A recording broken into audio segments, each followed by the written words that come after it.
Dulu, Indonesia dikenal sebagai pasar besar, bukan sebagai pembuat aturan teknologi. Teknologi pembayaran datang dari luar. Kita pakai, kita ikut, tanpa banyak bertanya. Padahal, setiap transaksi bukan cuma soal uang, tapi juga data yang bergerak. Dan seringkali, data itu tidak tinggal di Indonesia. Saat itu semua terasa normal, karena hampir semua negara melakukan hal yang sama. Sampai Indonesia mengambil langkah kecil, tapi dampaknya sangat besar. Namanya KRIS, dibaca QRIS. Kelihatannya cuma satu kode QR, tapi artinya jauh lebih dalam. KRIS bukan soal bayar kopi atau gorengan, KRIS soal siapa yang mengatur sistem pembayaran. Dengan KRIS, satu kode bisa dipakai semua aplikasi pembayaran. Mau bank apapun, mau e-wallet apapun, tetap bisa. Tidak ada lagi cerita aplikasi ini tidak bisa bayar itu, semuanya disatukan dalam satu standar nasional. Di Indonesia, ini terasa biasa, tapi di luar negeri tidak. Di banyak negara, sistem pembayaran masih terpecah-pecah. Amerika contohnya. Visa, Mastercard, Apple Pay, Google Pay, semuanya berjalan sendiri-sendiri. Semua bersaing, semua ingin jadi pusat. Indonesia justru memilih jalan berbeda, yaitu mengintegrasikan semuanya. KRIS menyatukan bank besar, bank kecil, dan e-wallet lokal. Yang besar tidak menekan yang kecil. Pedagang kaki lima dan toko besar di mall memakai sistem yang sama.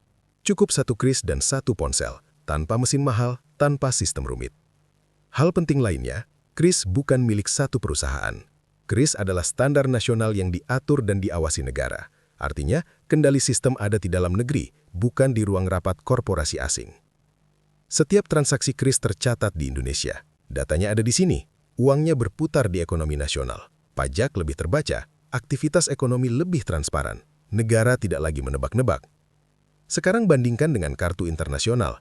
Sekali gesek, sebagian nilai transaksi langsung keluar negeri. Sistem lama memang nyaman, tapi sangat menguntungkan korporasi global. KRIS justru menguatkan ekonomi dalam negeri. Di titik inilah, dunia mulai memperhatikan. Bukan karena KRIS menyerang siapapun, tapi karena KRIS memberi contoh. Contoh bahwa negara berkembang bisa membangun sistem sendiri, dan sistem itu benar-benar dipakai jutaan orang, setiap hari, tanpa ribut, tanpa pamer. Kalau Indonesia bisa, negara lain mulai bertanya, kenapa kami tidak?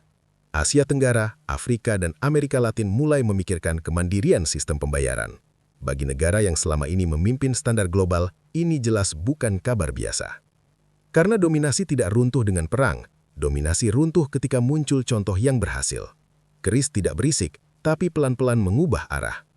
Ini bukan sekedar soal teknologi. Ini soal kedaulatan ekonomi digital, soal siapa mengatur transaksi rakyat, siapa memegang data rakyat, dan siapa yang paling diuntungkan.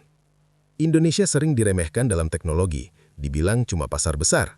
Tapi lewat KRIS, Indonesia mulai menentukan aturan mainnya sendiri. Bukan dengan kekuatan militer, tapi dengan sistem. Bukan dengan teriak, tapi dengan konsistensi.